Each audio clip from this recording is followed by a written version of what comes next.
गर्मियों का मौसम शुरू हो गया है। ऐसे में मार्केट में आम और पुदीने बहुत ही ज़्यादा आ गए हैं। तो चलिए इस आम और पुदीने का चटनी बनाते हैं। ये चटनी आप रोटी पूड़ी किसी के साथ भी खाइए, ये बहुत ही ज़्यादा टेस्टी लगते हैं। तो चलिए फटाफट से इसे बनाना शुरू करते हैं। इसके लिए मैंने यहाँ पर थोड़े से पुदीने के पत्ते ले लिए हुए हैं, जिसको मैंने पहले ही वॉश करके इसका पानी सुखा के ले लिया हुआ है। डंडे अलग कर दिए हैं, केवल पत्ते पत्ते इसके ले लिए हुए हैं। और ये एक आम है जिसे मैं छील के काट लेती हूँ। तो सबसे पहले मैं इसे छील लेती हूँ।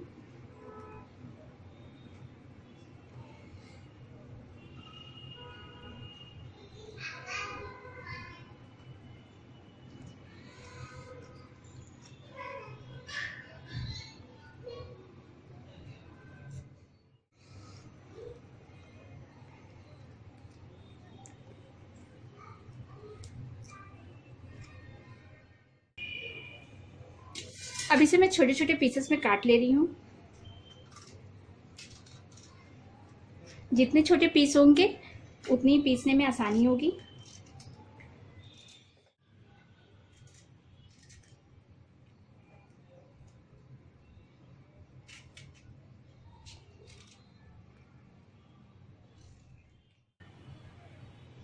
अब ये आम का बीज है, ये इसका कोई काम नहीं है, ये मैं हटा देती हूँ।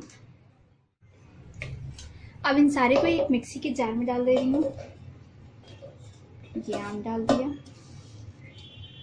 पुदीना,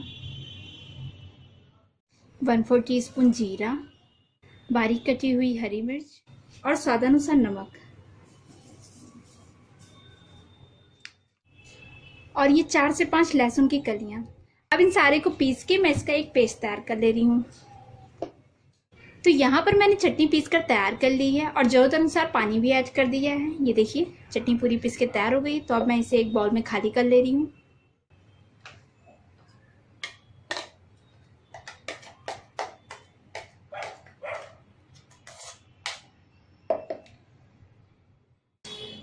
तो ये चटनी बनकर तैयार हो गई है। आप इसे फ्रिज में रख के आराम से 3-4 दिन तक खा सकते हैं। आप इसे ट्राई कीजिए। रेसिपी पसंद आए तो प्लीज़ आप मेरे वीडियो को लाइक और चैनल को सब्सक्राइब करना बिल्कुल भी मत भूलिएगा।